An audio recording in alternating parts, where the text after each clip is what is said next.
불교 방송 극락에서 사는 길에서 제작하는 영상은 수행 과정이나 에피소드를 소개함을 목적으로 하고 있으며 개개인의 평가에 기인하지 않음을 알려드리오니 참고하시길 바랍니다.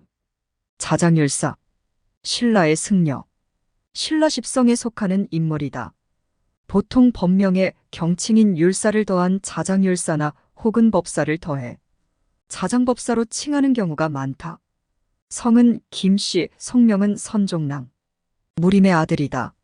무림은 진골 출신으로 신라 17관 등 중 제3위에 해당하는 소판의 관직에 있었다.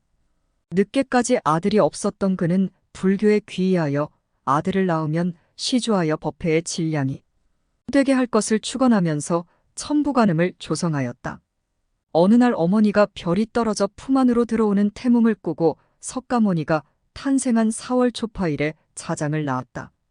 천성이 맑고 슬기로워 학문을 깊이 닦아 익혔으며 어버이를 여인 뒤부터 세속의 번거로움을 싫어하여 처자를 버리고 홀로 깊은 산으로 들어가 고골관을 닦았다. 조그만 집을 지어 가시덤불로 둘러막고 벗은 몸으로 그 속에 앉아 움직이기만 하면 곧 가시에 찔리도록 하였고 끈으로 머리를 천장에 매달아 정신의 혼미함을 물리쳤다. 그때 조정의 재상자리가 비어 그를 기용하려 하였으나 부름에 응하지 않았으므로 왕은 취임하지 않으면 곧 목을 베라는 엄한 명을 내렸다. 그는 칙명을 듣고 내 차라리 개를 지키고 하루를 살지언정 개를 깨뜨리고 100년을 살기를 원하지 않는다. 고하였다. 이 말을 전해 들은 왕은 출가를 허락하였다. 그 뒤 더욱 깊은 산속으로 들어가 수행하였는데 그때 이상한 새가 과일을 물고 와서 공양하였고 천인이 와서 오개를 주는 꿈을 꾸었다고 한다. 636년 선덕여왕 승실 등 제자 10여 명과 함께 당나라로 가서 먼저 문수보살이 머물러 있다는 청량산의 문수보살상에 은밀한 감흥을 기도하였다. 7일 동안의 기도 후 꿈에 대성이 나타나 사구개를 주었다. 아마도 그는 이곳에 머무는 동안 화엄사상의 묘지를 터득하였던 것으로 짐작된다.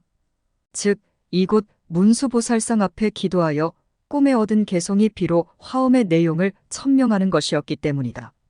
그 뒤 중국 장안으로 갔는데 당나라 태종을 사신을 보내어 그를 위로하고 승광별원에 머무르게 하였으며 후한 대접을 하였다. 어느 날 한 장님이 그의 설법을 듣고 참회하자 곧 눈을 뜨게 된 일이 있었다. 이러한 소문이 퍼지자 그를 찾아와 개를 구하는 사람이 매일 1000여 명에 이르렀다. 이렇게 그가 당에서 한참 활동하는 시기에 선덕여왕은 자장의 귀국을 정식으로 요청한다. 귀국길에 본국 신라의 불상과 불경 등이 미비함을 생각하고 대장경 한질과 번당화계 등을 골고루 마련하였으며 7년 만에 귀국하였다. 그의 생애에서 보다 중요한 것은 불교의 홍통을 통한 국민교화와 불교교단의 기강확립이었다. 어느 해 여름 궁중에서 대승론을 강하였고 황룡사에서 7일 동안 보살계본을 강하였다. 그러나 당시 신라 불교는 기강이 세워져 있지 못하였고 조정에서 대국통이라는 높은 직위를 주었던 것도 그로 하여금 전국의 승리들을 관장하도록 하기 위해서였다. 한편 일찍이 자기 집을 절로 바꾸었던 원영사를 다시 증축하고 화엄경을 강하여 화엄교법을 천명할 때 52명의 여인이 나타나 법을 듣고 깨닫자 문인들이 그 수만큼의 나무를 심어 이적을 기념하였는데 그 나무를 지식수라고 불렀다. 이로 인하여 신라의 화엄사상을 최초로 소개한 인물을 자장이라고 보고 있다. 특히 그는 신라야말로 예로부터 불교와 인연이 깊은 터전이라고 믿었는데 그러한 불국토사상은 삼국유사의 여러 곳에 나타나 있다. 저서로는 아미타경소 한 권, 아미타경익이 한 권, 사분율갈마사기 가랑권, 십송율목차기 한 권, 관행법 한 권 등이 있다. 645년 선덕여왕 14에는 황룡사에 구층탑을 세우고 제2대주지로 취임하였다.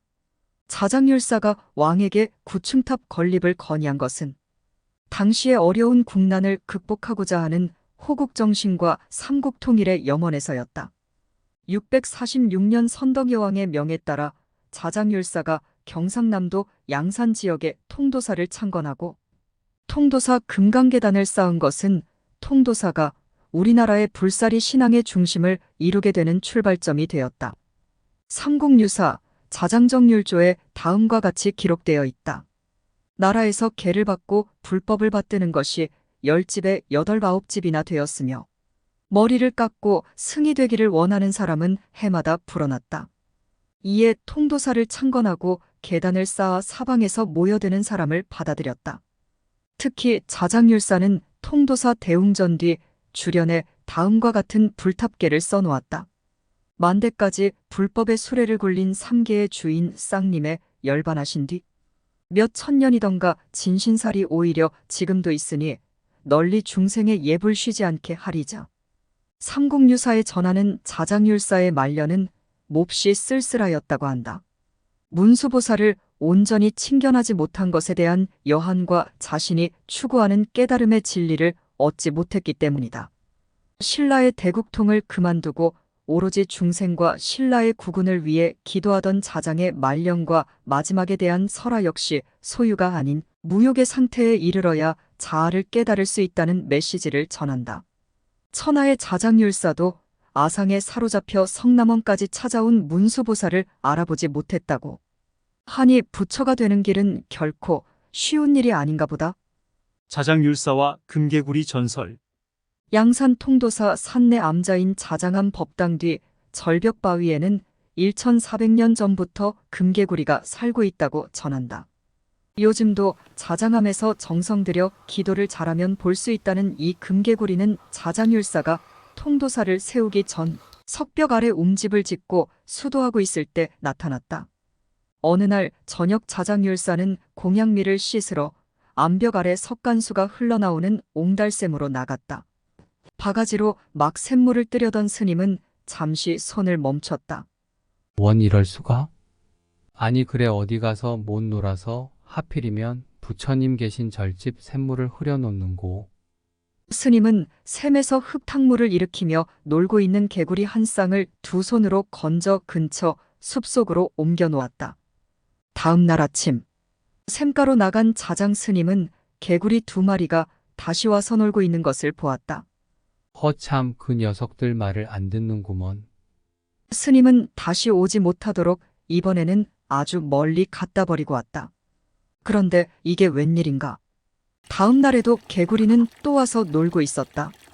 아무래도 이상한 일이로구나.